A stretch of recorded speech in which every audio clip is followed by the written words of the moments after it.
Nahihilo ko. Grabing hilo ko. Pagrereklamo ni Mara habang naglalakad dito pa uwi. Galing kasi ito sa inuman kasama ng kanyang mga katrabaho dahil may mga bagong pasok sa restaurant ng kanyang pinagtatrabahuhan. Siya kasi ang manager sa restaurant na yon, kaya naman pinilit siya ng kanyang mga kasamahan na sumama. Pagkatulog pa lang ni Mara, ay agad itong naistorbo ng sunod-sunod na tawag. Akala pa nga ni Mara nung una na isa itong alarm, ngunit wala siyang trabaho sa araw na yon dahil dalawa ang day off niya. Dahil sa sobrang inis, ay napilitan si Mara na bumangon para kunin ang kanyang cellphone sa kanyang bag. Wala naman itong boyfriend kaya imposibleng may tatawag sa kanya. Hanggang sa naalala niyang mayroon pala siyang kaibigan na kanya ring kasama kagabi. Anong oras na? Natutulog ka pa rin? Inis sa sigaw ng kaibigan ni Mara na si Rina. Ano ba, Rina? Alam mo namang uminom tayo kagabi. Alam ko, pero wala nagsabi sa'yo magpakalasing ka hanggat umaga. Galit na sabi ni Rina. Bakit ba nambubulabog ka na naman? Aga-aga nagbubunga nga ka. Huwag mo kalilimutan ng last night na pupuntahan natin mamaya, okay? Naising ko na sa'yo ang address. Mahinahong sabi ni Rina at sunod-sunod pa itong nagsabi ng dapat gawin ni Mara para hindi na masyado pang maramdaman ng kanyang hangover. Si Rina ay kasama niya simula bata pa lang sila sa orphanage hanggang sa lumaki na sila at umalis sa Bantay Bata at magkasama pa rin sila. Ngunit last year ay ikinasal ng kanyang kaibigan, kaya naman sa tawag na lang nangungulit ang kanyang kaibigan. Napabuntong hininga na lang si Mara at naisip na baka mumultuhin siya ng kanyang kakilala na namatay kung hindi siya makakapunta. Kahit nahihilo pa si Mara at nararamdaman ang pagkalasing, ay naligo na ito at nag-ayos ng kanyang sarili. Dali-dali naman pumunta sa lugar si Mara kung saan sinabi ng kanyang kaibigan. Dahil hindi makapag-isip na maayos si Mara, ay sa ibang lamay ito pumunta. Agad na pinagtinginan si Mara ng mga taong nasa lamay. Hindi naman ito pinansin ni Mara at sinubukang hanapin ng kanyang kaibigan. Hindi mahanap-hanap ni Mara ang kanyang kaibigan at dahil nahihilo ito, pumunta na lang siya sa pinakalikod at doon naupo. Pinag-uusapan si Mara ng mga tao sa lamay. Hindi kasi pamilyar ang mukha ni Mara, kaya naisip na lang na isa siyang babae ng yumaong matanda. Na-curious naman ang apo ng namatay na matanda na si Liam at tinignan ng babaeng nasa lamay ng kanyang lolo. Excuse me, pwedeng maupo sa tabi mo? Ha? Sige lang. Hindi man lang inangat ni Mara ang kanyang ulo dahil sa sobrang kalasingan. Sobrang nagpipigil ito na pigilan ng kanyang pagtulog. Magsasalita pa sana si Liam nang nakaupo sa tabi ni Mara nang biglang naisandalang ulo ni Mara sa kanyang balikat. Pagsilip nito, ay nakita niyang natutulog na si Mara. Naamoy ni Liam ang alak mula kay Mara, kaya naman alam niyang lasing ito, kaya hinayaan na lang matulog. Pagmulat ni Mara, laking gulat nito nang hindi pamilyar ang lugar. Naalala nito na pupunta nga pala siya sa lamay ng kanyang kakilala. Wala nang tao, ang tagal ko sigurong nakatulog. Mga 2 oras kang tulog, nangangawit na nga ako eh. Napalingon si Mara sa nagsalita. Nanlaki ang kanyang mga mata na nakitang nakasandal pala siya sa balikat ng isang binata na hindi niya kakilala. Inilibot ni Mara ang kanyang mga mata sa lugar hanggang sa may nakita siyang pamilyar na litrato na matanda. Maling lamay ang napuntahan ko. Akala ko, babae ka ni Lolo. Kunot noong napatingin si Mara kay Liam. Humingi ito ng paumanhin at sinabing hindi niya kilalang matandang namatay. Nag-explain naman si Mara na lasing kasi ito kaya maling lamay ang kanya napuntahan. Halata naman, kahit hindi mo sabihin na lasing ka, mahalata pa rin ng mga tao kapag lumapit sa'yo. Ganun na ba ako ka-haggard? Hindi, ganun ka kabaho. Napaamoy sa sarili si Mara. Namula ito sa sobrang hiya at nagpaalam na lang kay Liam. Dali-daling pumunta si Mara sa tamang lamay para magpakita.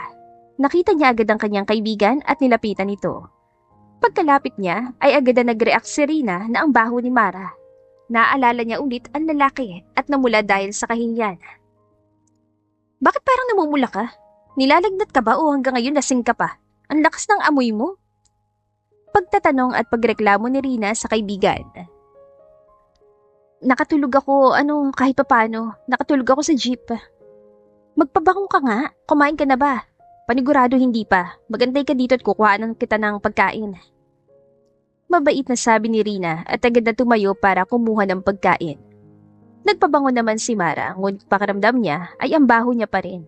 Hindi niya makalimutan ang pangyayari na nakatulog siya ng ilang oras sa balikat ni isang hindi niya kilala at sa lamay pa na hindi rin niya kilala. Sa pagdating ng Lunes ay naging abala na naman si Mara sa kanyang trabaho. Darating kasi ang bagong may-ari ng restaurant dahil namatay na ang kanilang boss. Hindi mo ba talaga kilala ang bagong boss, ma'am? Nagtatakang tanong ng katrabaho ni Mara. Hindi eh, minsan ko lang din nakita ang namatay na nagmamay-ari dito. Tumango na lang ang mga katrabaho ni Mara at nagayos na para salubungin na maayos ang kanilang panibagong boss. Napaawang na lang ang bibig ni Mara na makitang isang pamilyar na lalaki. Hindi niya inakala na si Liam na nakita niya sa lamay noong nakaraang araw ang kanyang bagong boss. Ngayong alam na ni Mara kung bakit pamilyar ang litrato ng matandang namatay sa araw na nagpunta siya sa lamay. Pilit itinago ni Mara ang kanyang mukha na nakalapit si Liam. Hindi na lang alam ni Mara na hindi pa lang nakakapasok si Liam sa restaurant, ay alam na niya agad na meron si Mara.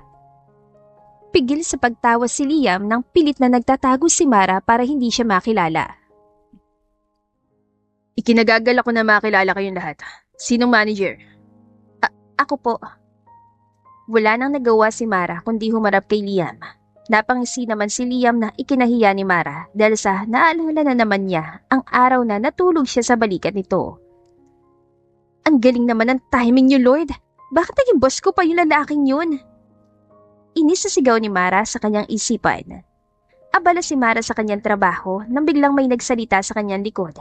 Napahiyaw ito sa gulat at mas lalong nagulat ito na makita niya si Liam na nakangisi sa kanya. Anong kailangan mo? Kailangan ko? Ano pong kailangan mo, sir? Akala ko nakikipag-away ka sa akin eh. Anong ginagawa mo? Hindi ka na ba hangover ngayon? Bakit ba kailangan mo sabihin yan? Ha? Bakit niyo po nabanggit yon, sir? Nagpipigil ng tawa si Liam habang si Mara naman ay namumula sa hiya dahil sa pagpapaalala ni Liam ng araw na yon. Hindi lang yun ay sinundan pa siya ni Liam buong araw at hindi nagsasayang ng oras na ipasok ang mga nangyari ng araw na nakatulog si Mara sa kanyang balikat. Grabe yung laway mo nun. Nakita mo sana t-shirt ko, akala mo nabuhusan ng isang basong tubig eh. Hindi naman ako naglaway hindi ko nga nakita eh. Natawa ng malakas si Liam. Hindi niya napigilan ng kanyang kasiyahan na makita muli ang namumulang mukha ni Mara. Napabuntong hininga na lang si Mara at pilit na nag-focus sa kanyang trabaho. Nang natapos ang araw, ay umalis na rin si Liam dahil marami pa siyang aasikasuhin. Akala nga ni Mara ay iyon lamang ang muli nilang pagkikita, ngunit nagkakamali siya. Araw-araw nagpupunta si Liam sa restaurant. Lagi niyang inaasar si Mara at minsan pa'y nagbabangayan sila tungkol sa restaurant. Pilit kasi na binabago ni Liam ang mga bagay-bagay para lamang asarin si Mara. Hindi naman mapigilan ni Mara na hindi pansinin si Liam kung ginagamit niya ang restaurant. Ayaw niyang mahirapan ng mga trabahador, lalong-lalo na't masisipag silang magtrabaho. Papayag naman sana si Mara sa mga patakaran na sinasabi sa kanya ni Liam, ngunit ikakasama ito ng restaurant at ng mga tauhan na nagtatrabaho doon. Habang tumatagal, ay namamangha si Liam sa katangian ni Mara sa pagpapatakbo sa restaurant. Kaya pala noong nagtanong siya tungkol sa pamamahala ng kanyang lolo doon, ay nasabi sa kanyang walang problema ang kanyang namayapang lolo dahil sa galing ni Mara sa pagpapatakbo dito. Mukhang busy ka. Ano na naman bang kailangan mo? Po, wag mo nang pilitin ang sarili mong maging respeto sa akin. Halata naman na, asartalo ka pa rin. Sir, alam mo, real talk lang pagod na ako sa inyo. Ako, hindi. Sa totoo lang, nag-e-enjoy ako. Wala, may sira ka na sa utak. Talaga sira na yung utak mo, sir. Natawa na lang muli si Liam. Hindi niya inaasahan na sasaya ito sa pakikipagbangayan lamang sa isang babae. Halos lahat kasi ng kanyang nakikilala ay hinahabol siya at nagkakagusto sa kanya. Kung hindi dahil sa kanyang itsura, ay dahil sa yaman ng kanyang lolo na sa kanya napunta ngayon. Dahil peak season ngayon, alam kong sobrang napagod kayo sa diretsyo nating overtime. Lalabas tayo ngayong gabi at mag-iinuman. Yay! Mabuti si manager! Mabuhay! Masayang sigaw ng mga trabahador sa restaurant. Mag-ayos na kayo para makaalis na tayong lahat.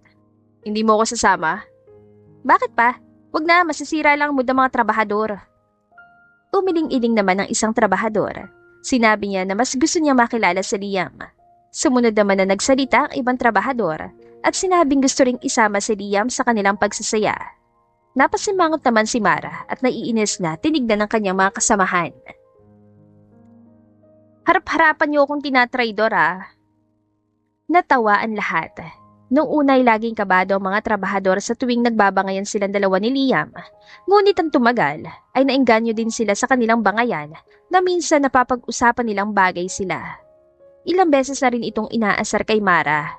May nagsabi pa nga sa kanya na parang mag-asawa daw ang dalawa kung mag-aaway sila. Binapatukan na lang ni Mara nagsasabi noon, samantalang si Liam ay hindi apektado. Yung pala, unti-unti na itong nagkakagusto kay Mara. Ganun ka na lang bang naiinis sa akin? Iwan ko ba kasi sa'yo, sir? Wala ka nang ginawa kundi asarin ako tapos ngayon magtataka ka kung bakit lagi ako nagagalit sa'yo. Paano naman kasi kung nahihiya ka o nagagalit ka man? Namumulang buo mong mukha na, daig mo pang kamatis.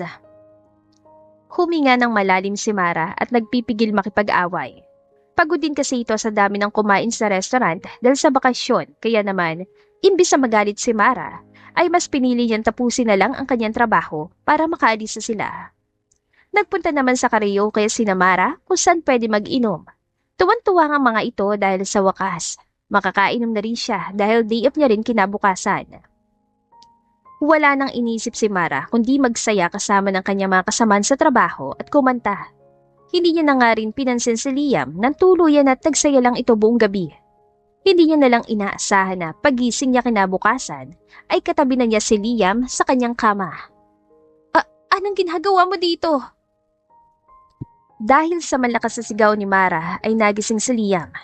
Hubot-hubad silang dalawa kaya naman alam ni Mara na may nangyari sa kanilang dalawa. Ang aga-aga nagbubunga nga ka. Matulog ka na nga muna. Paano ako makakatulog sa ganito? Pinagsamantalahan mo ako, no? Hoy, ang kapal mo Hindi mo ba naalala nangyari kagabi? Alam kong makulit ako pag laseng pero ni minsan hindi ako Hindi na naituloy ni Mara ang kanyang sasabihin nang naaalala niya mga pangyayari nung siya'y nalasing. Nagsuka ito na nagsuka at si Liam ang nag-alaga sa kanya. Nakipag-away pa ito sa kanyang katrabaho dahil ayaw ipahiram ang mic sa kanya. Hindi lang yun. Lumapit pa ito kay Liam para sabihin type niya ito kundi lang siya liging nabubwisit. Nung hinatid siya ni Liam dito sa kanyang apartment, ay hinila niya ito papasok at nakipaghalikan. Napaawang na lang ang mga bibig ni Mara nang naaalala niya ang lahat. Ang pinakahuling naaalala naman niya ay habang sila'y naghahalikan ni Liam, sinukaan niya si Liam sa katawan. Dahil namumula ng buong mong mukhang naalala mo na. Ginawa ko lahat yon? Hindi ko akalain na matamis na halikan ay mauuwi sa sukahan. Namula ang buong mukha ni Mara at nagtakip ito ng kanyang mukha gamit ang kumot. Inalis naman ito ni Liam at hinilang kanyang baba paharap sa kanyang mukha. Naalala mo naman ang nangyari sa atin, hindi ba? Hindi. Napabuntong hininga na lang si Liam at hinalikan sa labi si Mara. Nanlaki ang mga mata ni Mara at hindi nagawang mag-react o di kaya'y makagalaw. May nangyari na lahat-lahat sa atin, pero yung labi mo lang hindi ko natikman na maayos dahil sa pagsusuka mo. Napakagat ng labi si Mara at yumuko. Sobra itong namumula at hindi maintindihan kung bakit parang hirap itong huminga. Napakabilis ang tibok ng kanyang puso. Konti na lang ay parang sasabog ng kanyang dibdib. Nagpalit naman si Liam ng kanyang damit at naghilamos. Bago ito umalis, hinalikan niya muna sa noo si Mara at nagpaalam. Hanggang sa pagalis ni Mara ay hindi niya pa rin maintindihan kung bakit okay lang sa kanya na nagiging malambing si Liam sa kanya. Hindi maalis-alis sa isipan ni Mara mga pangyayari, kaya naman isipan niya mag-grocery na lang. Doon ay nakasalubong niyang isa sa kanyang katrabaho sa restaurant. Kumusta ka, manager? Lasing na lasing ka nung kailan Masayang bati ng dalaga. Wala nga akong maalala Nakakainis na anak na yan. Masarap pero nagkaka-amnesia ka. Di hindi mo maalala kung paano kaalagaan ni Sir Liam. Humahagik-hik sa kilig na tanong ng dalaga. Inalagaan talaga ako ni Sir? Oo, akala nga namin magkarelasyon kayo dahil ayaw ni Sir na alagaan ka ng mga kasamahan nating lalaki. Kaya mas lalo kayong pinag-uusapan na may tinatagong relasyon. Kinikilig na sabi ng dalaga. Umiling-iling naman si Mara. Sinabi nito sa kanyang katrabaho na naging kakilala niya lang si Liam, kaya naman gano'n na lang siyang alagaan ni Liam. Hindi naman siya pinaniwala ng kanyang kasamahan kahit ano pang paliwanag ni Mara, kaya hinayaan niya na lang ito. Pag-uwi naman ni Mara ay unti-unti niyang naalala ang iba pang nangyari nung sila'y nag-inuman. Napasubsob na lang si Mara sa kanyang ulo sa manibela. Hindi niya alam kung paano siya papasok sa Lunes dahil alam niyang merong muli si Liam doon. Hindi nga rin alam ni Mara kung paano siya makikitungo kay Liam ngayon na may nangyari na sa kanila. Naiisip din ni Mara kung may relasyon na ba sila o one night stand lamang yon. Para kasi kay Mara ay hindi iyon one night stand dahil nagpaalam sa kanya si Liam na umalis na akala mo nobyo niya ito. Kanina pa kitang hinihintay. Nag-grocery ka pala. Sir, anong ginagawa mo dito? Sinabi kong tawagan mo ako, mag-text ka, pero ni isa galing sa'yo. Wala na ako nabalitaan. May problema po ba sa trabaho? Alam mo, hindi yan ang tinutukoy ko. Hindi nakapagsalita si Mara. Napabuntong hininga na lang si Liam at kinuha ang mga pinamili ni Mara sa grocery. Pinilit naman ni Mara na siya nang magbubuhat pero hindi siya pinakinggan ni Liam. Napalunok pa nga ng laway itong si Mara na nakita niya mga ugat na lumalabas sa kamay ni Liam habang buhat-buhat lahat ng kanyang pinamili. Pagpasok sa bahay ay inalok ni Mara si Liam ng kape ngunit tumanggi ito. Pinaupo na lang ni Liam si Mara at siya na nag-ayos sa mga grocery at pinagluto pa si Mara. Napapaisip nga itong si Mara dahil para silang mag-asawa sa ikinikilos ni Liam. Tara, manood tayo. Ha?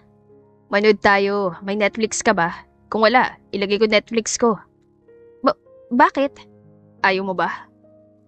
Napanguso si Mara. Hindi na talaga niya maintindihan ang ikinikilos ni Liam, pero mas hindi niya maintindihan kung bakit gustong-gusto niya na naroon si Liam sa kanyang tabi. Nang nakita ni Liam na hindi pa kumikilos si Mara, ay hinila na niya ito sa kamay hanggang sa mapaupo siya sa kanyang tabi. Naiilang nga si Mara dahil nakaakbay sa kanya si Liam sa sofa. Hindi naman magawang gumalaw ni Mara kaya naman nag-focus na lang ito sa kanilang pinapanood. Hanggang sa nakatulog si Mara sa sofa. Napansin naman yon ni Liam kaya nilapitan niya ito sa kanyang kama at hinalikan sa noo bago umalis. Paggising ni Mara ay nakita niyang malinis ang kusina. Mayroon ding iniwan sulat si Liam na mag-text o mag-chat sa kanya kung gising na siya. Napaisip si Mara kung gagawin niya ba. Kaya naman agad siya nagpadala ng mensahe na good morning kay Liam at agad na binato ang cellphone sa kanyang higaan. Hindi siya mapakali at patingin-tingin sa kanyang phone. Nagpipigil na lang si Mara na kunin ang kanyang phone para tignan kung nakita ba ni Liam ang kanyang chat. Umiling-iling na lang si Mara at nag-focus sa kanyang pagluluto ng umagahan. Bakit pa ako hindi mapakali? Nag-chat lang ako ng good morning ah. Habang kumakain ay tumunag ang cellphone ni Mara. Napapikit na mariin si Mara para pigilan ng kanyang sarili na kunin ang phone na parang excited makita kung si Liam ba yun. Pwede namang katrabaho ko yun, di ba? Baka may nag-chat o text na hindi papasok. Oo, tama. Bakit ba si Liam lang kasing iniisip ko? Kinumbinsi na lang ni Mara ang kanyang sarili na hindi si Liam ang dahilan ng pagtunog ng kanyang cellphone. Nagmadaling pumunta si Mara sa kanyang kwarto para kunin ang kanyang cellphone. Kinakabahan na binuksan ni Mara ang kanyang messenger at laking gulat nang nabasa ang chat ni Liam na papunta na siya sa kanyang apartment para sunduin ito at sabay nang pumasok sa trabaho. Nanlalaki ang mga mata ni Mara. Napatingin ito sa salamin at mukhang aswang ito kaya naman dali-daling tumakbo sa banyo si Mara para mag-ayos. Isang oras na nakalipas ay nagme-makeup na si Mara nang biglang may kumatok sa pintuan ng kanyang bahay. Nagmadaling binuksan ni Mara ang pintuan. Bumungad kay Mara ang masayang ngiti ni Liam sa kanya. Pagpasok ni Liam ay hinalikan niya agad si Mara sa noo bilang pagbati dito. Bakit napapunta ka dito? Gusto ko lang na sabay tayo pumasok. Ganun ba? Nakapag-ayos na ako. Tara na. Kumain ka na ba? Tapos na. Tumango na lang si Liam at kinuha ng kamay ni Mara. Sa paglakad papunta sa kotse ni Liam ay magkahawak lamang sila ni Mara ng kanilang kamay. Kahit na nasa loob na sila ng kotse, ay nakahawak pa rin ang kanilang kamay. Gustong-gusto ni Mara na tanungin kung ano ba talaga sila. Hindi naman karaniwang ginagawa ng lalaki ang mga ginagawa ni Liam kay Mara. matapos ang isang one-night stand. Nandito na tayo. Pwede ba ako magtanong? Ano yun? Ano tayo? Bakit ganito na lang ang kinikilos mo sa akin? Hindi mo ba talaga alam? Oo, gusto ko malaman. Ayoko mag-assume ng bagay na ako lang naman palang maniniwala doon. Hindi nagsalita si Liam. Pinag-isipan niyang kanyang sasabihin. Sinabi na lang niya kay Mara na mag-uusap sila tungkol doon mamayang gabi sa kanilang paglabas. Nagtaka naman si Mara ngunit tumango na lang ito. Pakiramdam kasi ni Mara na kapag mag-uusap sila sa mga oras na yun, ay hindi niya magagawang mag-focus sa kanyang trabaho. Ma'am, nag-away po ba kayo ni sir? Nagtatakang tanong ng isang katrabaho ni Mara. Ha? Hindi naman, tsaka lagi naman kaming nag-aaway kaya ba't mo naman natanong yan? Masyado kang tahimik ngayon eh. Mahinang sabi ng kasamahan ni Mara. Ano bang pinagsasasabi mo? Walang away na naganap? Nagkibit-balikat na lang ang kasamahan ni Mara at bumalik na sa trabaho. Samantalang si Mara naman ay hindi magawang pigilan na sumulyap kay Liam na masaya nakikipag-usap sa mga tao. Napabuntong hininga na lang si Mara, ngunit sumaya ito na makita niyang kanyang kaibigan na si Rina pagpasok ng restaurant. Mukhang tuwan-tuwa ka na makita ako ah. Ano naman bang problema? Nakangiting tanong ni Rina. Kung makapagsalita ka parang sinasabi mo na natutuwa lang ako na makita ka kapag may problema ako ah. Hindi naman. So ano nga bang problema mo? Natatawan tanong ni Rina. Hinila ni Mara si Rina sa isang gilid ng restaurant at ikinuwento lahat ang nangyari sa kanila ni Liam simula nung nagkita sila sa isang lamay. Natawa naman si Rina dahil talagang isa lang lamay pa siya nagpunta dahil sa sobrang kalasingan. Kung gusto mo malaman, bakit hindi mo tanungin? Curious na tanong ni Rina. Tinanong ko pero sabi niya mag-uusap kami mamaya. Oh, yun naman pala eh. Ano bang problema kung mag-uusap na naman pala kayo? Nagtatakang tanong ni Rina. E paano kung yun lamang ang pakay niya? Katawan ko, di kaya hindi naman siya seryoso talaga sa akin. Baka nga mamaya may asawa na siya na hindi ko alam eh. Kung ganon, paselosin mo para makita mo kung ano ba talaga nararamdaman niya sa'yo. Nakangiting sabi ni Rina. Agad namang pumayag si Mara sa sinabi ng kanyang kaibigan pero hindi niya alam na sa mga mata ni Rina ay nasisigurado niyang may gusto sa kanya si Liam. Hindi pa man pinapakilala ni Mara si Liam ngunit sa laging pagsubaybay ni Liam kay Mara gamit ang kanyang tingin ay natanto na agad ni Rina kung sino si Liam. Nang umalis na si Rina ay agad na nakipag-usap naman si Mara sa mga lalaking katrabaho nito. Naiinis nga ito si Liam dahil panayang mga kalalakihan na lang ang kinakausap ni Mara at mukhang masaya pa siya na nakikipag-usap sa mga ito. Busy ka ba? Meron kaming gagawin eh. Bakit parang sungit mo? May nagawa ba ako? Wala. At saka kung may gagawin ka naman, ano naman sa akin yun? Ha? Agad na lumingon si Mara sa isa pa niyang katrabaho at gumiti ng napakalawak sa kanyang katrabaho na lalaki. Nakaramdam naman ng selos si Liam, ngunit nagpipigil ito. Iniisip na lang niya kung bakit mukhang galit sa kanya si Mara, ngunit kahit anong isipin niya, ay wala siyang maisip na kung bakit nilang nagagalit si Mara sa kanya. Mamayang gabi huwag mong kalimutan. Sorry, hindi ako makakapunta. Ha? Bakit? Ayaw mo na bang mag-usap tayo? Magsasalita na sana si Mara nang biglang lumapit ang kanyang katrabaho na lalaki para tanungin kung tuloy sila mamayang gabi sa kanilang lakad. Niyaya kasi ni Mara ito na kumain sa labas. Hindi na lang alam ni Mara na kaibigan pala niyang asawa na lalaking yon at niyaya niya mag-asawa na kumain sa labas. Dahil hindi alam yon ni Liam, ay kinain ito agad ng selos. Dahil sa sobrang inis si Liam, ay hinila niya si Mara palabas ng restaurant. Maras niyang pinasok si Mara sa kanyang sasakyan at inuwi sa apartment niya. Bakit ba ako pinunta dito sa bahay? Buksan mo na lang ang pintuan. Bakit ba? Buksan mo na lang. Kunot noong binuksan ni Mara ang pinto. Pagpasok ng dalawa, ay agad na nilak ni Liam ang pinto at hinila palapit sa kanya si Mara. Marahas niyang hinalikan si Mara dahil sa gulat ay tinulak siya palayo ni Mara. Ano bang problema mo? Inuwi mo ba ako sa bahay para lang sa ganito? Ikaw ang dapat kong tanungin yan. Hindi pa ba ako sapat sa'yo para maghanap ka ng ibang lalaki? Ano bang pinagsasasabi mo? At saka ano naman sa'yo kung maghahanap ako ng iba? Ano ba kita? Ano mo ko? All this time, Pinapakita ko sa yung intention ko pero tinatanong mo pa rin yan. Manghuhula ba ako para hula ng intention mo? Napabuntong hininga si Liam. Kinalma niyang kanyang sarili at balak na aminin ang kanyang nararamdaman. Ngunit dahil sa ikinilos ni Mara, parang naisip niyang siya magiging talo. Ayaw niya sumugal sa isang pag-ibig na siya lang palang nakakaramdam. Hayaan mo na. Simula ngayon, hindi na kita guguluhin pa. Bakit pa hindi mo na lang kasi sabihin? Bakit simula nung gabing yun wala ka nang ginawa kundi maging mabait at malambing sa akin? Kung kumilos ka, mo pang isang nobyo. Dahil gusto kita. Gustong gusto kita. Akala ko magkakaroon na ako ng pag-asa ngunit mukhang nagkamali ako. Dahil hindi mo ako nakikita kaya ka naghahanap ng iba. Sino ba nagsabi naghahanap ako ng iba? Kaya mo nga niyaya yung lalaking yun. Kahit may lakad tayo, di ba? Kasi mas gusto mo siya kaysa sa akin. Alam mo bang pamilyadong tao na yung tinutukoy mo? Lalabas kami ng pamilya niya ngayon dahil kaibigan kong asawa niya. Natahimik naman si Liam. Napaupo ito sa sofa at kinalmang kanyang sarili. Sa mga oras na yon, ay napagtanto niya na ang totoong nararamdaman ni Liam sa kanya. Umupo si Mara sa kanyang tabi. Hinila ni Mara ang baba ni Liam para iharap ang mukha nito sa kanya. Gusto mo ba talaga ako? Hindi pa ba halata? Sinabi ko na lahat-lahat, hindi pa rin ba halata? Ano pa ba dapat kong gawin para makuha ang interes mo?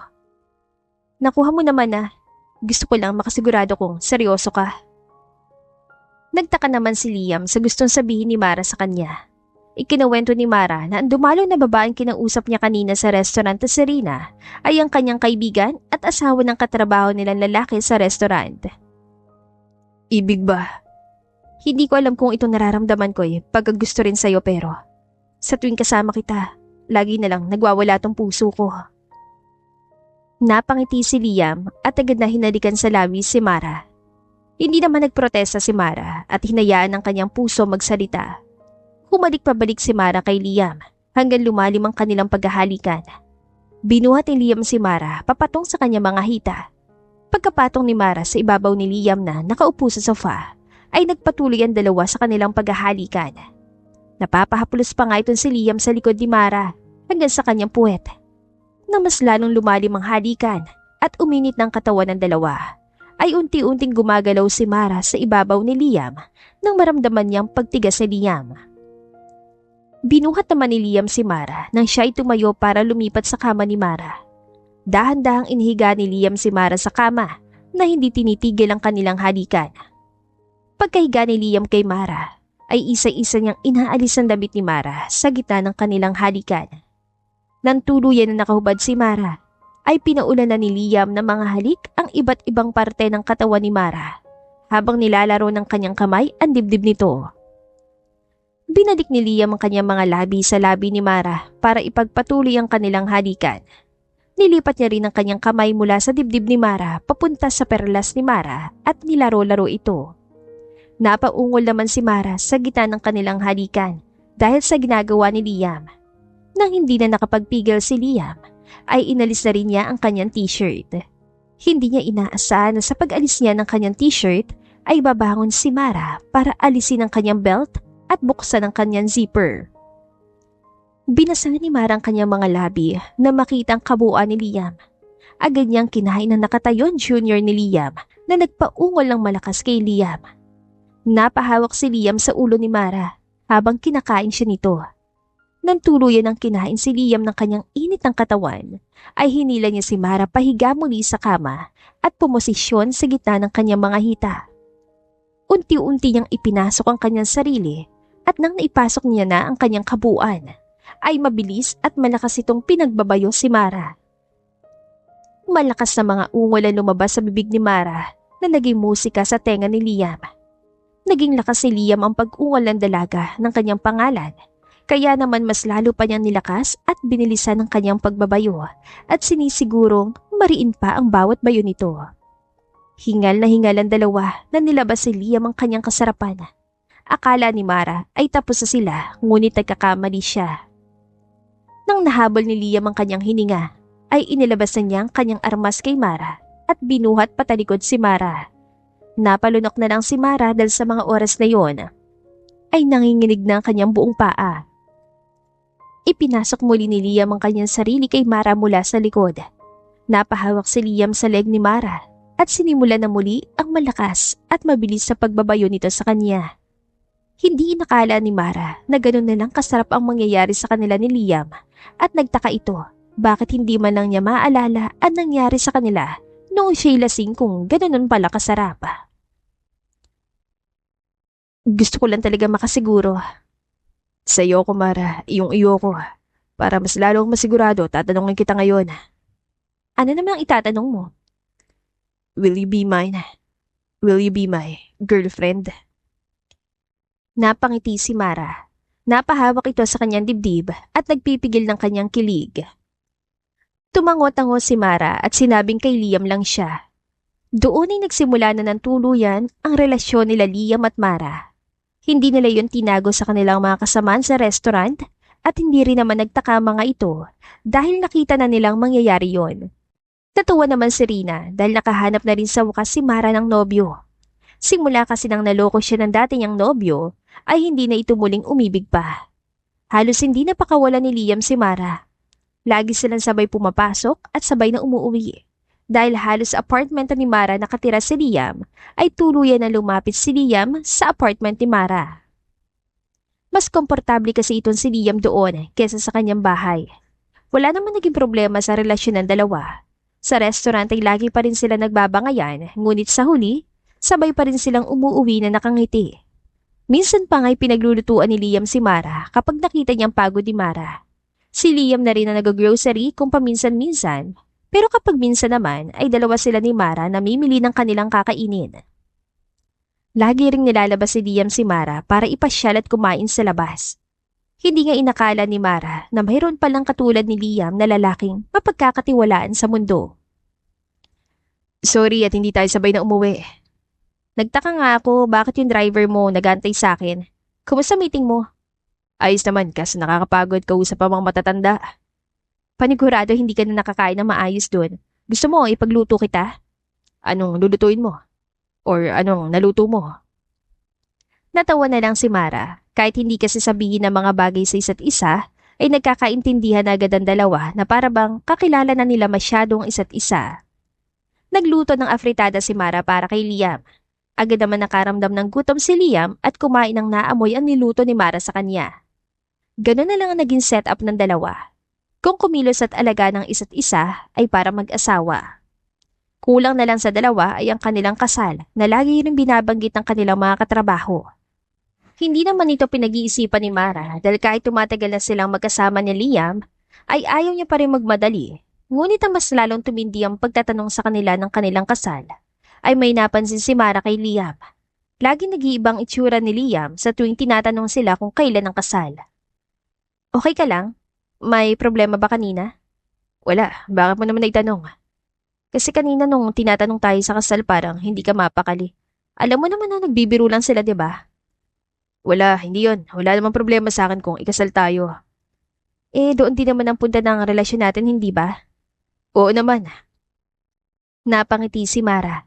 Iyon din kasi ang isa sa dahilan kung bakit hindi siya nagmamadali at hindi iniisip ang kasal dahil pareho sila ni Liam na nasisigurado na doon din napunta ang kanilang relasyon. Sa isang dinner, niyaya ni Rina si Mara at Liam para kumain sa labas dahil buntis ito at gusto mag-celebrate.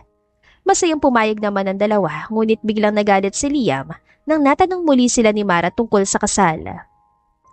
Narealize si Liam na nasigawan at nagalit siya sa mga taong importante kay Mara, kaya naman humingi agad ito ng tawad at umalis sa restaurant. Nagtaka naman si Mara kung ngunit hinabol niya si Liam nang bigla siyang sinabihan ni Rina na habulin ito. Pagkahabol ni Mara kay Liam ay tinanong niya ito kung ano ang problema. Nagtatanong lang yung tao pero nagagalit ka? Nagalit ka ng ganun? Sabi mo nga sa akin, ayaw mo bang ikasal sa akin? Mahal kita, Mara. Mahal na mahal. Pero kailangan ba talaga nating ikasal agad? Hindi. Kaya bakit ganyan na lang react mo sa mga taong importante sa akin nung nagtanong sila tungkol sa kasal? Alam mo, pansin na pansin ko na yan eh. Sa tuwing nababanggit ang kasal, nagiging ganyan ang itsura mo na para bang natatakot ka. Hindi ako natatakot. Bakit naman ako matatakot? May tinatago ka ba sa akin? May asawa ka ba kaya ganyan na lang takot mo sa kasal? Agad naman tinanggi ni Liam ang sinasabi ni Mara na mayroon siyang iba. Sinabi ni Liam na wala siyang ibang babae o asawa, kundi si Mara lamang. Kumalma naman si Mara nang sinabi ni Liam na wala rin siyang balak ikasal sa iba kung di si Mara ang kanyang mapapangasawa. Mas lalong nagtaka si Mara. Kung gano'n na lang kasigurado si Liam sa kanya, bakit siya ganun mag-react sa tuwing nababanggit ang kasal sa kanila? Kinabukasan, nalaman ni Mara ang buong katotohanan. Pwede ko buwan tanungin kung sino ka? Ikaw ba si Mara? Walang emosyon tanong ng isang babaeng kumatok sa apartment ni Mara. Ako nga, may problema po ba? Ako si Carla, ang fiancé ni Liam. Nandiyan bang fiancé ko? Inis sa pagtatanong ni Carla. Anong trip to? Paano ka magiging fiancé ng kalibin partner ko? Hindi na nagsalita si Carla dahil biglang dumating si Liam. Tinignan kasi ni Liam kung bakit natatagalan si Mara sa pintuan, kaya sinundan niya ito, ngunit nagulat ito na makita si Carla. Itinulak ni Carla sa gilid si Mara para pasukin ang apartment at makalapit kay Liam.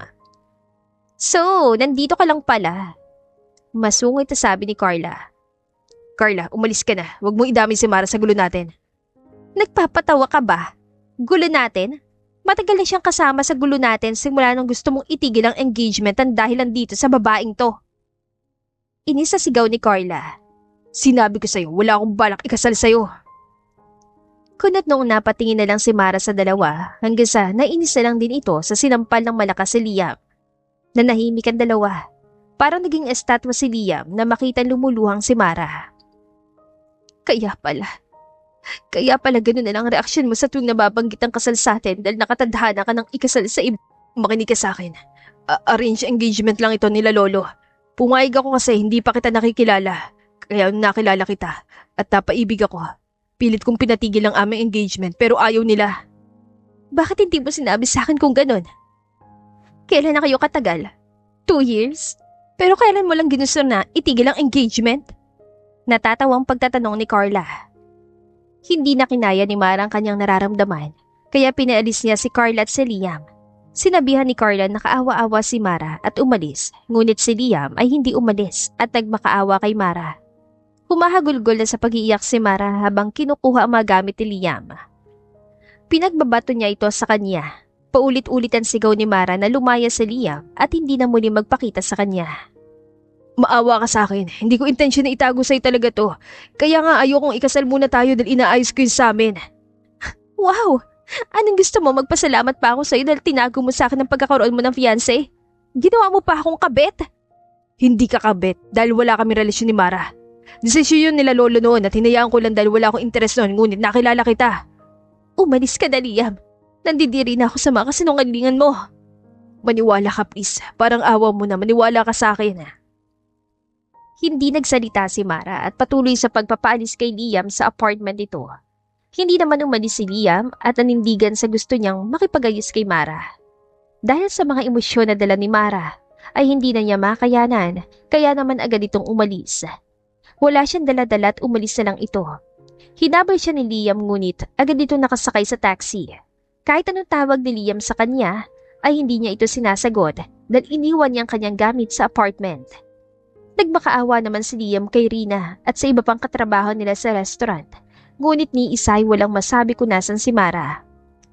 Ilang araw na lumilipas at hindi na alam ni Liam kung anong kanyang gagawin. Matapos ang ilang araw na hindi pagpaparamdam, ay hinanap ni Rina si Mara. Dahil bata pa lang, ay magkasama na ang dalawa. Alam niya kung saan pupunta si Mara.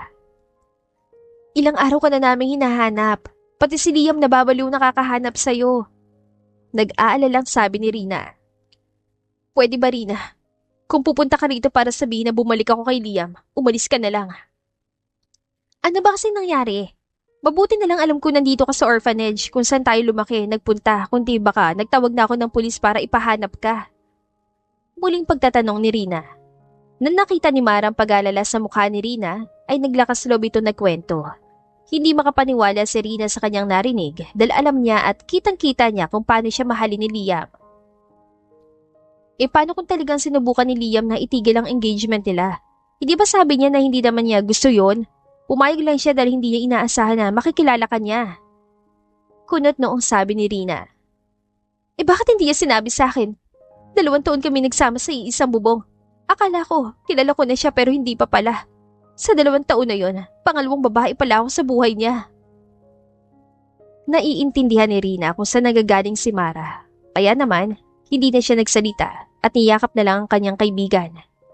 Napag-isipan ni Rina na manatili muna sa orphanage para makasama si Mara nang may napansin siyang nagbago kay Mara. Agad niyang kinausap ang mga nag-alaga sa kanila sa orphanage at ang mga nagtatrabaho doon at lahat sila'y sinabing ganun din ang kanilang iniisip. Si Mara na isang maarte sa pagkain, ngayon kumakain na parang walang bukas.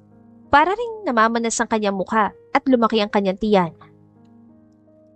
Kailan ka huling nagkaroon? Nag-aalalang tanong ni Rina.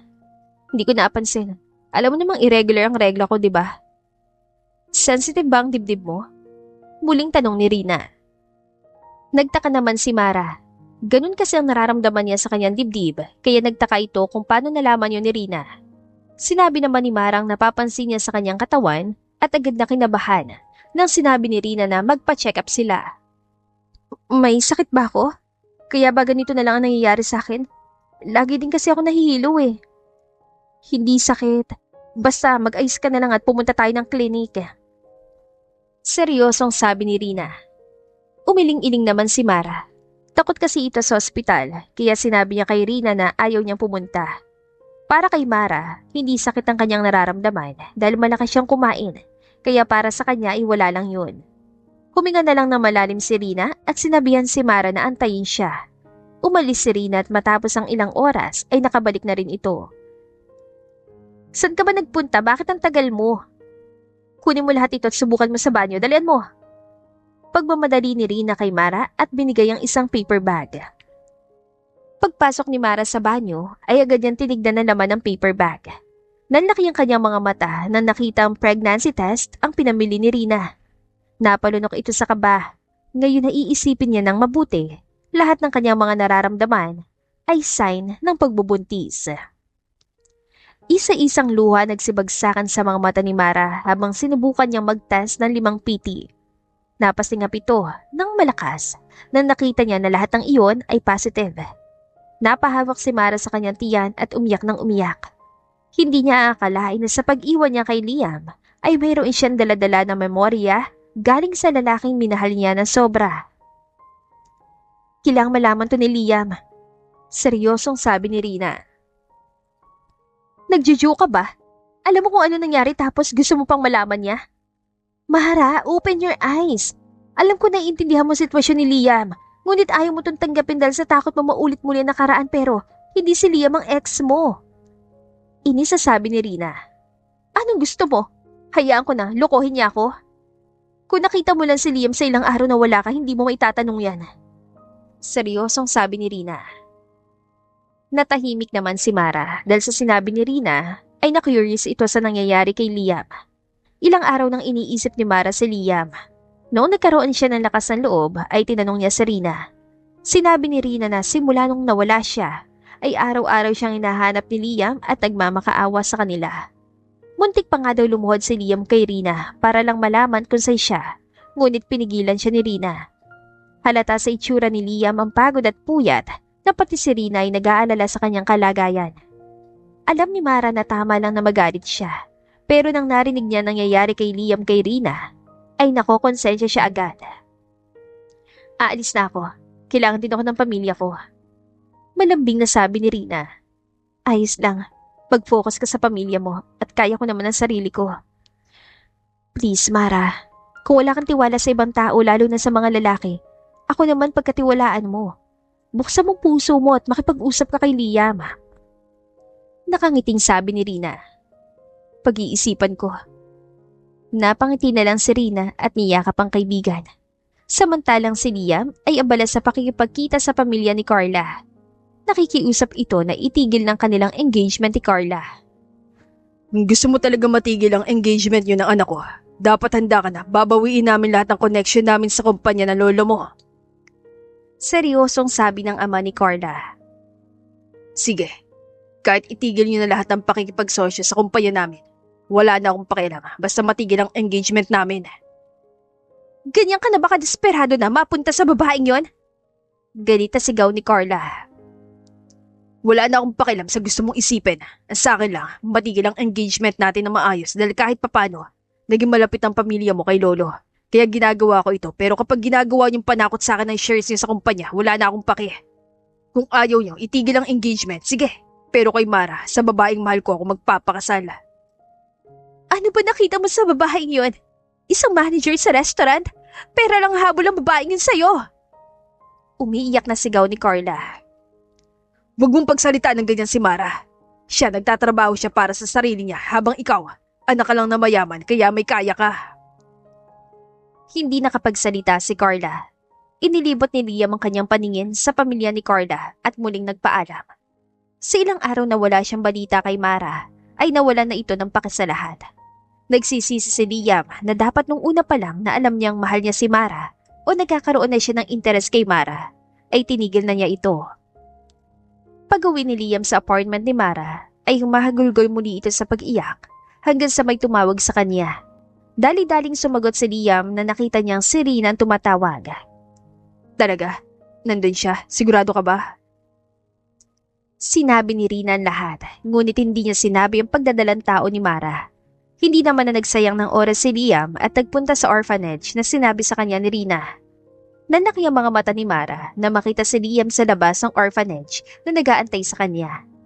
Alam kasi ng mga tao doon na magkakaproblema kung papapasukin agad siya, kaya naman sinabi na lang muna nila ang pagdating ni Liam kay Mara. Nakatingin lamang si Mara kay Liam. Kahit na malayo, ay napansin ni Mara ang pagkapayat ni Liam at ang mukhang halatang pagod na pagod. Anong oras na sa kakapupunta dito? Sorry, na-istorbo ko ba ang tulog mo? Hindi lang ako makapaghintay na makita ka ulit. Bakit ganyan ang itsura mo? Sorry, hindi lang ako nakatulog ng ilang araw na maayos. Sa bawat sagot mo ba, magsasorry ka na lang? Sorry. I'm sorry.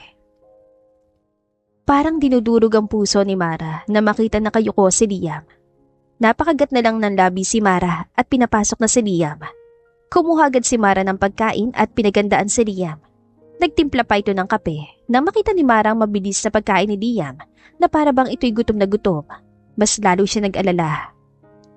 Kitang-kita sa mga mata ni Liam ang pagod at walang tulog. Namamayat na rin ang itsura ni Liam kaya nahalata ni Mara na hindi siya gaanong kumakain. Hindi ka ba kumain?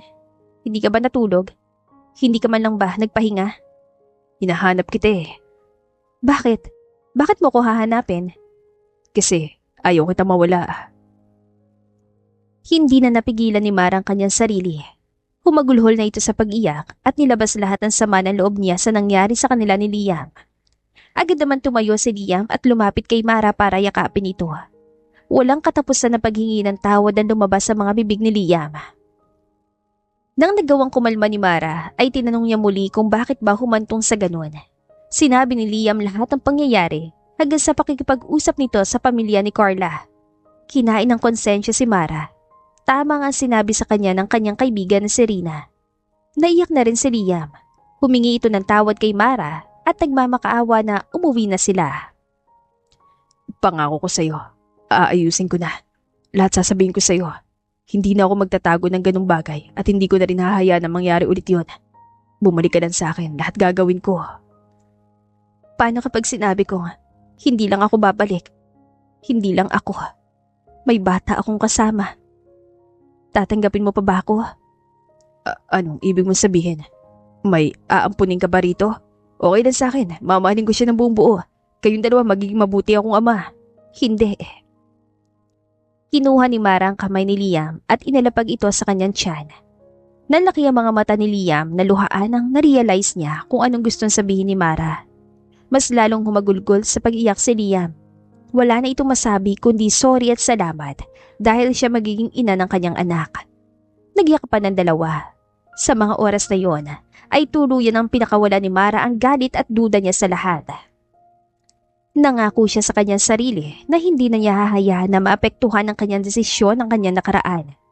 Sa orphanage natulog ang dalawa. Natuwa nga itong si Mara na para bang hinahaplos ang kanyang puso nang pagising niya. Nakita niyang inaasikaso ni Liam ang mga bata sa orphanage. Masaya nakikipagkwentuhan din si Liam sa mga nag-alaga kay Mara at iba pang trabahador doon. Bago umalis ang dalawa, ay nangako si Liam na pupuntang kanyang sekretary doon para pag-usapan ng donation ng kanyang ibibigay. Nagpasalamat ang lahat. Nakangiti lamang si Mara na nakatingin kay Liam.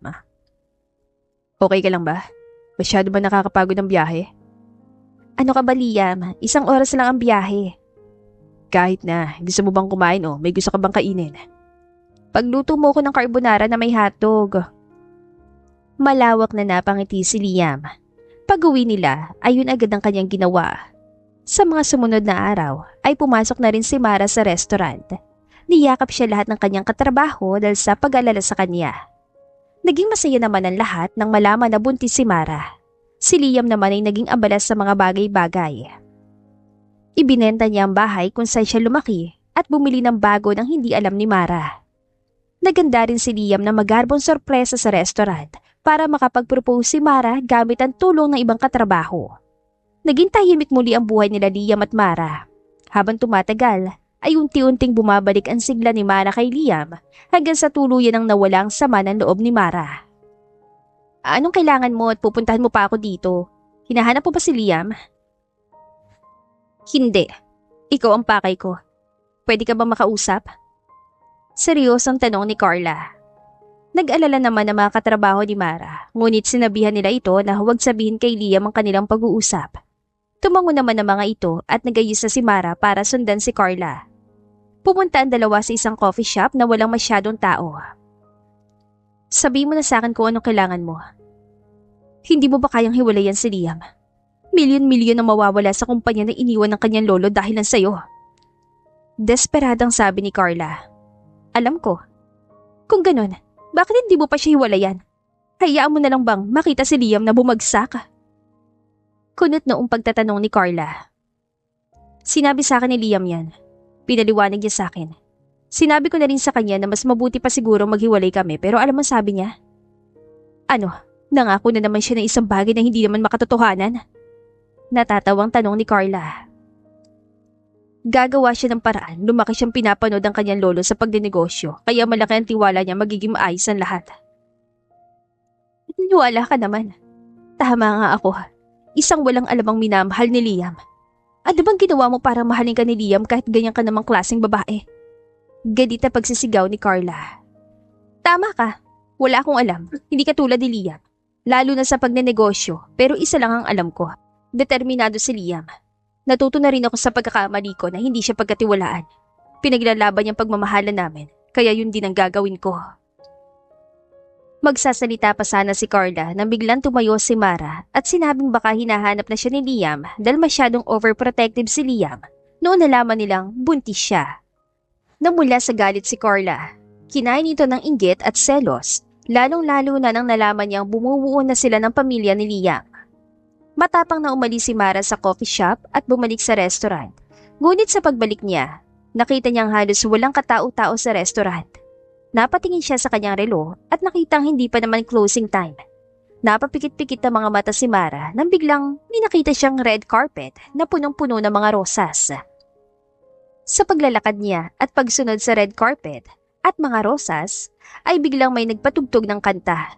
Hindi lang ito ordinaryong kanta, kundi iyon ang love song nila ni Liam. Habang naglalakad, ay narinig ni Mara na nagsimulang kumanta si Liam. Hindi pa niya nakikita si Liam, ngunit alam na niyang boses niya yon. Pagsunod ni Mara sa carpet at roses, ay napunta siya sa likod ng restaurant, kung saan punong-puno ito ng magagandang ilaw, at sa huli ng carpet ay meron doon si Liam na kumakanta habang may hawak na rosas. Hello, Miss Beautiful. Ano to? Kaya palang busy mo masyado ha? Gusto ko lang i-surprise ka dahil special ang araw na to. Ha? Hindi naman natin anniversary or monthsary ngayon ah. Basta, halika, kain na muna tayo at baka gutom ng bibi natin. Umiling-iling na lang si Mara at hinayaan niyang gabayan siya ni Liam paupo sa isang upuan. Nagpalakpak si Liam at sunod-sunod na nagsidatingan ng mga katrabaho ni Mara na may daladalang pagkain. Napaawang na lang ang mga bibig ni Mara na makita ang iba't ibang pagkain. Agad itong nakaramdam ng gutom. Natawa naman si Liam dahil sa naging reaksyon ni Mara. Naisip niya mukhang magiging matakaw ang kanilang anak. Masayang kumain ang dalawa, nagkukwentuhan, nag-aasaran at naglalambingan. Hanggang sa biglang sinabi ni Liam na panahon na para lumipat sila. Anong ibig mo sabihin? Lilipat tayo? Gusto kong apartment mo. Sobrang komportable ako doon pero gusto ko na magkaroon tayo ng sarili nating bahay kung saan palalakihin natin ang mga anak natin. Saan naman tayo lilipat? Sobrang nakakabigla to. Nagpakita ng mga litrato si Liam tungkol sa bahay na kanyang binili. Pinaayos din ito ni Liam. Lahat ng sinabi ni Mara na gusto niya sa isang bahay ay nakita niya sa mga litrato. Nagbabanta ng mga luha na magsibagsakan sa mga mata ni Mara habang tinitignan ng bahay. Sa atin to? Kulang na lang ay mga furnitures at design. Pero ikaw na bahala doon. Pwede kong gawin lahat ng gusto ko? Oo naman. Sabi mo gusto mo magkaroon ng sarili mong garden. Ayan, may space sa likod kung saan magtatanim ka. Gusto mo rin ng malawak na kusina kaya ayan, kinuha ko. Tuluyan ang nagsibagsakan ng mga luha ni Mara habang nakangiting tinitignan ang bawat litrato. Akala ni Mara ay yun lamang ang sorpresa ni Liam nang biglang tumayo si Liam at lumuhod sa kanyang harapan. Napasinghap na malakas si Mara at hindi makapaniwalang nakatingin lamang kay Liam. Dito sa bahay na to, sisimulan natin ang buhay mag-asawa. Dito natin papalaki ng ating mga anak at itong bahay na matatawag nating bahay na araw-araw nating mauwian. Our space, our home. Kaya Mara, hindi man ako perpekto at may mga pagkakamali sa relasyon natin. Pero mahal na mahal kita Mara. Will you marry me? At samahan ako sa lahat ng mga to. Humagulgol sa pag-iyak si Mara at tumayo para yakapin si Liam. Paulit-ulit niyang sinabing oo, pakakasalan niya si Liam. Sinabi pa ni Mara ang kanyang pagmamahal kay Liam. Lumuluhan nagpapalakpakan naman ang mga trabahador sa restaurant. Sa mga sumunod na araw ay naging abala si Liam sa kanyang kumpanya. Malaki pa rin kasi nawala dito dahil sa pagtanggi niya sa engagement nila ni Carla. Ngunit unti-unti niya na itong nababawi. Ilang buwan na nakalipas ay lumaki na rin ang tiyan ni Mara. Lagi sila nagpapacheck up ngunit hindi nila sinasabi ang gender kina Liam at Mara. Kasama nila nagpapacheck up si Rina, kaya si Rina lamang ang nakakaalam. Gusto kasi ni Mara na magkaroon ng baby shower, kaya naman nung naipakita na ang gender, ay agad na naghanda ang mga ito sa kanilang baby shower. Dahil gusto ni Mara na simple, kakain lang tayong lahat kasama mga bisita sa isang open area na resto. Pagkatapos ng dinner, tuluyan ang dumilim doon na natin gagawin ang gender reveal through fireworks. Nakangiting sabi ni Rina kay Mara at Liam. Okay ako dito, maganda to. Sabi ko na nga ba maganda maiisip mo eh. Agree din ako, ito na gawin natin. Tumango na lang si Rina at naghanda na. Nang dumating ang araw para sa gender reveal ay masayang nagsalo-salo ang mga taong makalapit kina Liam at Mara. Matapos doon ay naghanda na sila para sa gender reveal. Halos lahat ng bisita ay nakalabas ng cellphone para videohan ang pangyayari. May narinig na putok na 3 na sabay-sabay. Sa right ay color pink, sa left naman ay color blue.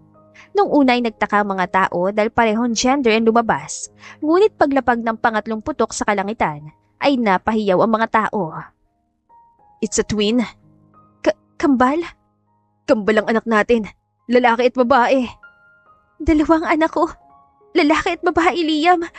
2. Masayang nagyakapan sina Liam at Mara. Nagpalakpakan naman ang mga bisita. Matapos ang gender reveal ay naganda na si Mara at Liam sa pagdating ng kanilang kambal na anak. Sa mga sumunod pang buwan ay tuluyan ang naibabangan muli ni Liam ang kumpanya na iniwan sa kanya ng kanyang lolo at pinalago niya pa ito. Mayroon din siyang pinatayong bagong negosyo na mas lalong magpapalago sa kanyang kumpanya. Si Mara naman ay abala sa restaurant. Mahal niya masyadong restaurant at gagawin ang lahat para lumago ito, kaya naman ibinigay ni Liam yon kay Mara. Nung una ay tumanggi pa si Mara, ngunit pinili ito ni Liam hanggang sa pumayag na ito. Noong nanganak si Mara ay hindi ito nahirapan dahil lumabas agad ang kanyang mga anak. Isang babae at isang lalaki na pinangalanan ni Liam sa kanyang lolo ang lalaki. Samantalang si Mara ay pinangalanan niya itong Rosaline. Grabe, ilang buwan kong dinala paglabas, ikaw ang kamukha, walang hustisya. Malay mo, kaugali mo naman. Saan naman ang hustisya ko doon? So nagre-reklamo ka sa ugali ko? Hindi gustong gusto ko nga eh. Nagre-reklamo ka yata eh. Hindi nga. Well, kahit naman magreklamo ka, wala ka na magagawa. Ginusto mo to kaya panindigan mo. Hindi rin ako papayag na makakawala ka pa. Natawa ng malakas si Liam. Napahalik na lang ito sa noo ni Mara. Noong lumangkas na si Mara, ay doon naman sila naghanda para sa kanilang kasal. Dahil sa parating pag-organize si Rina sa mga ibinibigay na event sa kanya ni Mara sa restaurant, baby shower at ngayon, kasal nila ni Liam ay naisip niyang pagkakitain ito. Kaya naman naging sikat na organizer si Rina dahil sa dalawa. Ang kasal ay isang magarbong kasalan. Gusto sana ni Mara ay simple lang, ngunit gusto ni Liam ibigay lahat sa kanya. Pati itong si Rina ay hindi pumayag dahil gusto niyang ikasal si Mara sa bonggang kasalan. Wala nang nagawa si Mara kaya pumayag na lang ito. Matapos naman silang ikinasal, ay naging abala si Mara at Rina sa pagdedesign ng bahay na kanilang lilipatan. Pati ang kwarto ng kambal ay inayos na rin ni Mara. Hindi niya inakala na masyado siyang masisikapan sa kanyang apartment nang dumating ang kambal, kaya sobrang saya niya dahil meron na siyang malaking bahay. Ang ganda. Parang yung pakiramdam ko sa apartment ay nandito rin. Siyempre, ako nagayos eh. Pilit na umubo naman si Rina sa gilid na ikinatuwa ni Mara. At saka malaki rin ang tulong ni Rina. Thank you, Rina. Hindi namin na naman gagawin kung wala ka. Dapat lang na magpasalamat kayo sa akin, oh. Dahil ilang client ang tinanggihan ko para mag-focus dito sa bahay niyo. Proud na sabi ni Rina. Napayakap si Mara sa kanyang kaibigan. Niyakap din naman ni Rina si Mara. Masayang dalawa sa isa't isa, lalong-lalo na si Rina. Kung hindi dahil kay Mara, ay hindi magiging manager sa restaurant ang kanyang asawa. Hindi lang yun. Hindi rin madidiskubre ni Rina ang talent niya sa pag-organize sa mga event. Dahil naman kay Liam na pagre-recommend kay Rina, halos lahat ng client ni Rina ay mga mayayaman. Sa panahon na nahihirapan ako o nawawala ako sa landas, nandyan ka parati para sa akin. Wala pa mga asawa natin, tayong dalawa na magkasama. Kung hindi tayong dalawa ang magtutulungan, sino? Natatawang tanong ni Rina. Tama ka. Hindi man tayo magkadugo pero magkapatid pa rin tayo. Malakas na sabi ni Rina. Napangiti naman si Liam habang hawak-hawak ang kanyang kambal na anak. Matapos noon ay nilibot nila ang bahay. Nagpa-house blessing pa sila at buong pusong naging masaya ang mga malalapit na tao kina Liam at Mara. Sa relasyon ng mag-asawa ay natutunan ni Mara na hindi lahat ng pagkakamali ay dapat husgahan agad. At natutunan din ni Liam na walang masihigit pa sa pagiging tapat sa taong minamahal. Sa kabila ng mga pagsubok, hindi nila hinayaang masira ng takot, selos at nakaraan ang kanilang pagmamahalan. Ang kanilang karanasan ay nagpapakita na kung tunay ang pagmamahal, laging may puwang para sa pagpapatawad at pag-unawa. Sa huli, ang kwento ay nagtuturo na magandang asal ay nakikita sa pagiging matatag, mapagmahal at marunong magpatawad. Ang pagmamahala ni Mara at Liam ay naging inspirasyon hindi lamang para sa kanila, kundi pati sa mga taong nakapaligid sa kanila. Pinatunayan nilang ang tunay na pag-ibig ay hindi natitinag ng problema, kundi lalo itong tumitibay kapag pinipiling manatili at ipaglaban isa't isa.